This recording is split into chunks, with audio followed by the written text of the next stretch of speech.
मामा के जाने के बाद बाबा के पास मैं 1-2 माह आई थी और उन 2 माह के अंदर-अंदर बाबा ने दूसरी शादी कर ली और जो मेरी स्टेप मदर थी उनके कहने पर बाबा मुझे घर से निकालना चाहते थे, जिसकी वजह से मुझे मजबूरन आकर अपने बाबा पर ही केस करना पड़ा और मेरे हिस्से की ज़मीन और जो जितना भी गाँव की ज़मीन थी वो भी कर दी और इसके अलावा जो प्रॉपर्टी में हिस्सा था या जो उनके कंपनी के शेयर्स थे वो भी मेरे नाम कर 25 एकड़ ज़मीन है या लाहौर में घर मिला और एक गाड़ी मेरे पास।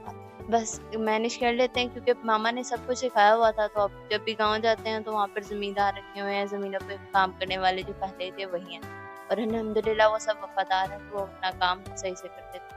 मुझे घर से बाहर निकलने की ज़्यादा ज़रूरत ही नहीं पड़ती है क्योंकि मेरा सारा काम घर में बैठे-बैठे मैं करवा लेती हूँ। जो मेरा चैनल है यहाँ पर दूसरी शादी करने वाले भी लोग होंगे, तीसरी शादी करने वाले भी लोग होंगे और जिनको डिवोर्स हुई हुई है या जिनकी बीवियाँ इस दुनिया में नहीं है तो कर लेंगे आप शादी, अगर मैं आपको जिम्मेदारी दूँ कि वो शख्स आपके साथ ईमानदारी के साथ चलेगा और आपका हाथ थामेगा और आपकी जो ज़मीन जायदाद है, जो आपकी प्रॉपर्टी है वो उनको भी देखेगा। जी, चल लूँगी क्योंकि पहले मैंने वीडियोज़ देखी उनमें आपने जितने लोगों का ज़िक्र करवाया वो सब इस वक़्त खुशी से ज़िंदगी गुज़ार रहे हैं, तो मैं भी गुज़ार रही हूँ। अस्सलाम वालेकुम नाज़रीन, आपके मेज़बान मलिक रिज़वान आपकी खिदमत में हाजिर है। मेरे साथ एक खूबसूरत शहज़ादी बैठी हुई है, तकरीबन 24 साल इनकी उम्र है और जो इनकी वालिदा है वो फ़ौत हो जाती है और जो इनके वालिद हैं पैसा ज़्यादा होने की वजह से, प्रॉपर्टी ज़्यादा होने की वजह से, ज़िम्मेदार होने के साथ साथ ज़ाहिर सी बात है उन्होंने दूसरी शादी कर ली।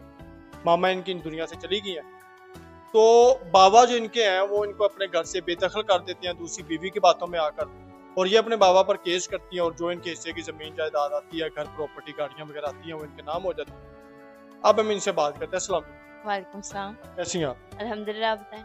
अल्लाह का शुक्र है। ये इतना सज बज कर इतना महंगा सूट पहना हुआ है, ज्वेलरी पहनी हुई है, तैयार श्यार होकर बैठी हुई है, ये स्पेशल वीडियो बनवाने के लिए या वैसी ही आदत है? वैसे ही हमारे घर में रिवाज है, हमारी मेरी मामा कहती होती थी कि घर में तैयार-श्यार होके रहना चाहिए लड़कियाँ। इसलिए मैं घर में रेडी होके रहती हूँ और घर में हमें कोई काम भी नहीं होता इसलिए हम जहाँ भी जाते हैं ऐसे तैयार होके